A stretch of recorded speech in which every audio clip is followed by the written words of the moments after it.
welcome back to Cloud9fin. I'm Anna Russi, a private credit reporter at 9fin, and I'm really pleased to be joined here today by Patrick Warren, Head of Private Credit Research at MSCI. There's been a lot of noise in private credit lately, from concerns around software lending to questions about valuation marks and liquidity. And today we are digging into one of the biggest questions right now: is the stress starting to build beneath the surface? But before we jump into the discussion, Patrick, to kick us off, it would be great if you could just introduce yourself, tell us a little bit more about you, and maybe a quick overview of MSCI. Sure. Great to be here today. I'm Patrick Warren. I'm the head of private credit research at MSCI. And kind of like we did with indexes in the public market, our goal is to kind of bring that level of transparency and visibility to private markets. So that spans private equity, private real assets, and private credit. Okay, amazing. Thank you. And you recently published some new research on private credit, right? Particularly in software lending and BDCs. And it points out to emerging pressure in parts of the market. Can you give us a quick summary of what the data is telling us? Yeah, absolutely. So on January 30th, Claude Cowork, or Anthropic announced some Claude Cowork plugins that kind of sent some jitters through the tech markets. In particular, a fear that automation was going to kind of put a lot of software as a service companies in a sort of uncomfortable spot in the near future. And so one of the things that we saw in listed private credit BDCs in the month and a half, basically since that January 30 announcement, the BDC index that we have dropped about 11%, but it wasn't really uniform across BDCs. Okay, interesting. And then, the data shows the stress, but it's not really necessarily showing up in defaults just yet, right? Where is actually showing up first? Yeah, so on the listed BDC side, basically we saw some differentiated repricing, and BDCs with more software exposure experienced bigger sell-offs. Some of these BDCs have more than 30% of their assets in software, and those were generally the BDCs that took bigger price hits. If you account for the leverage that's in these BDCs, it looks kind of like a 6% repricing of software assets, basically in the 1 week since the Claude Cowork announcement. Okay, interesting. And then, do you think we're looking at a fairly typical cyclical repricing here, or are these early signs of something more systemic in private credit? Yeah, so kind of in late 2025, I think we saw some more systematic concerns around the Tricolor and First Brand bankruptcies. There was kind of a broader sell-off at that point. This looks more targeted at IT, more cyclical, something that doesn't necessarily look like it's going to obviously expand beyond IT at this point. I think one of the interesting areas, if you switch from BDCs to drawdown funds, which is where we have a lot of our kind of loan level data. When you look at venture debt, those loans were kind of experiencing increasing fair value write-downs back in Q3. It turns out that wasn't in IT yet. That was healthcare. That kind of predated the IT concerns. But the prospect that IT jitters might make their way into these private credit drawdown funds where there is significant IT exposure, I think is kind of the thing to watch. Interesting. And then, you mentioned the healthcare point.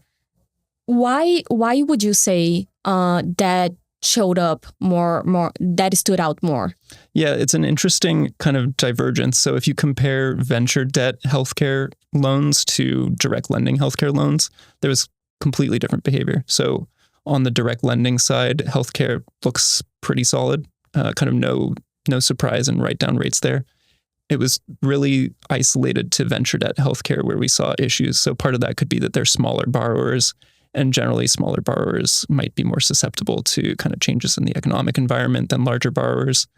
Healthcare borrowers also tend to be relatively highly levered compared to some other industries, not quite as highly levered as IT borrowers, but there are a couple of reasons that venture debt healthcare might be a little more vulnerable than other corners of the private credit market.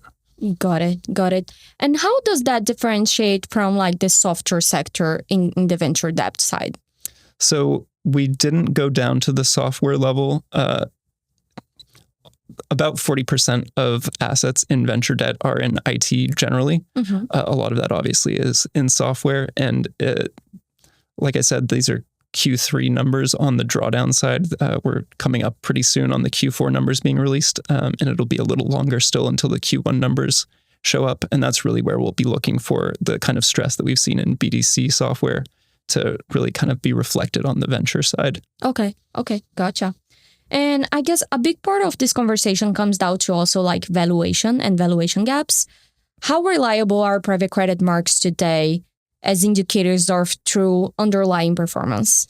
Yeah, so just to be explicit, the fair value write-downs I'm talking about are based on GP marks. So this is a really important question. I think there's kind of broad recognition that private credit marks are lagged or smooth to the extent that they're based on comps.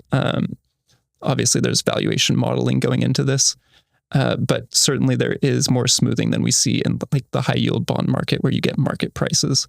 So to the extent that that is true, I would say the kind of write-down numbers that we're looking at probably understate the level of stress because GPs generally aren't eager to mark down their loans. So we could be looking at something more severe than what these numbers would really suggest. Interesting. So is it fair to say, for instance, that perhaps we are facing a delayed recognition of losses? Definitely. So not only is this Q3 data, but to the point we just discussed, it's Q3 data that's somewhat backward looking. It hasn't fully incorporated all of the information even as of September 30, 2025. So that will continue to kind of percolate through marks. And then, of course, we're a few months away from seeing what the Q1 numbers look like still. Okay. Wow. And then I guess, to what extent are lenders managing stress rather than recognizing it? Yeah, so things like PIK toggles or amendments via maturity extensions, that kind of thing. I think those are all tools that GPs generally look to before kind of announcing a markdown on their value. So that's something that we're going to be looking for as we kind of collect more data. But I don't think we have a kind of a solid answer that that's absolutely what's going on just yet. Okay. I guess that's the $1 billion question there, like if those tools are actually masking underlying credit deterioration, right? Right. And there's the masking option, but there's also, I think, a management option, a kind of a credit management option. So to the extent that it is a short-term shock that a borrower might be able to get through with a little bit of an amendment, that's not as bad as if it really is purely masking. But it kind of remains to be seen which of those it really is. Okay, interesting. Looking forward to when you guys do have that data. Let's zoom in on software, which has been a major focus area, right? There's been increasing scrutiny on the sector, especially software lending within private markets.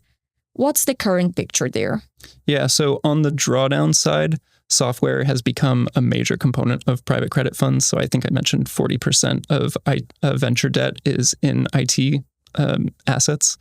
On the direct lending side, it's almost 20%.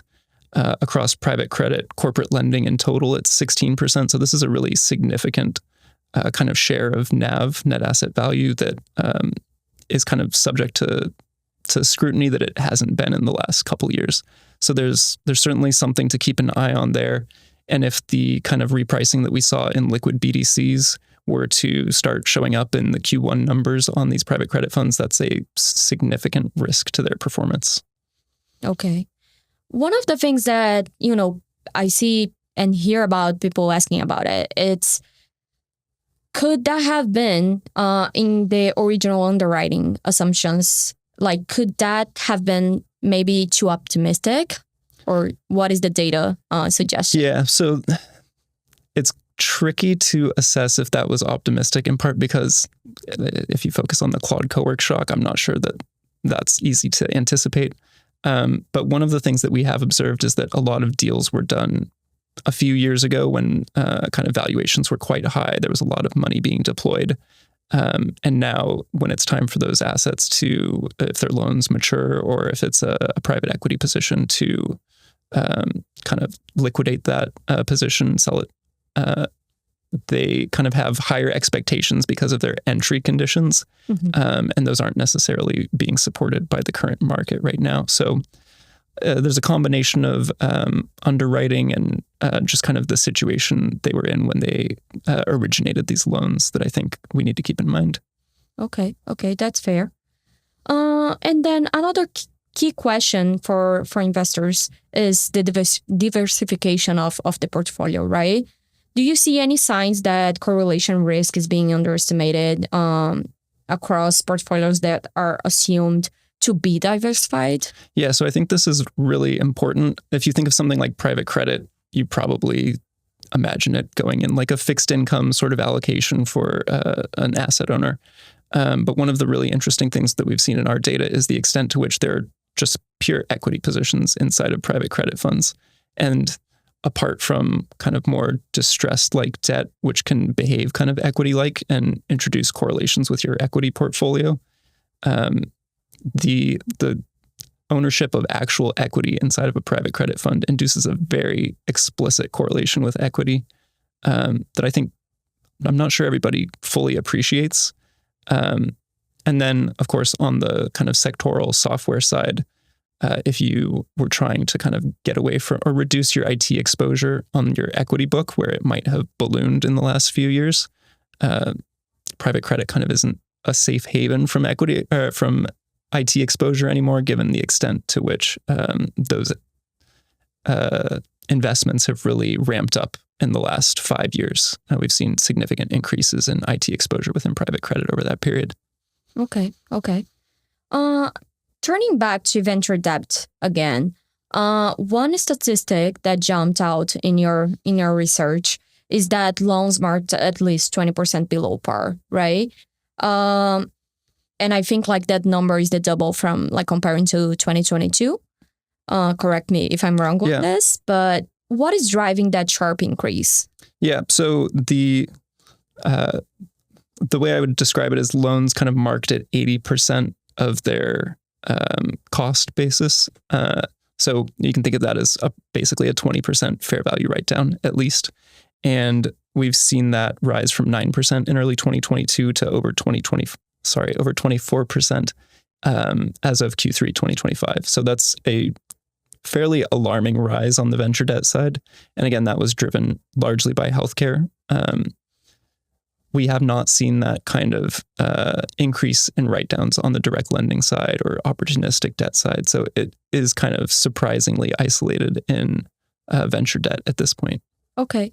Interesting. That's fascinating. And then what differs, I guess, that in the venture debt side from direct lending, specifically, I guess, in the healthcare sector? Right? Yeah. So I think that kind of goes back to the borrower size discussion. And usually if you start entering an economic cycle or a rate increasing cycle, small borrowers generally have less ability to manage that than large borrowers. And these are overwhelmingly floating rate loans. So when interest rates start to rise, it does kind of dramatically increase the debt burden on borrowers because their interest payments are going to rise with rates. So I think that size factor is kind of the primary driver. And again, healthcare borrowers are generally more leveraged. So a relatively leveraged small borrower is kind of in the perfect position to get adversely affected by rising rates. Right. Well, Patrick, really fascinating insights. And yeah, thank you so much for joining us today and giving those insights and overview of your researches. Yeah, my pleasure. Thank you for having me. Yeah, really looking forward to keep, update to your next one. And thank you all for listening.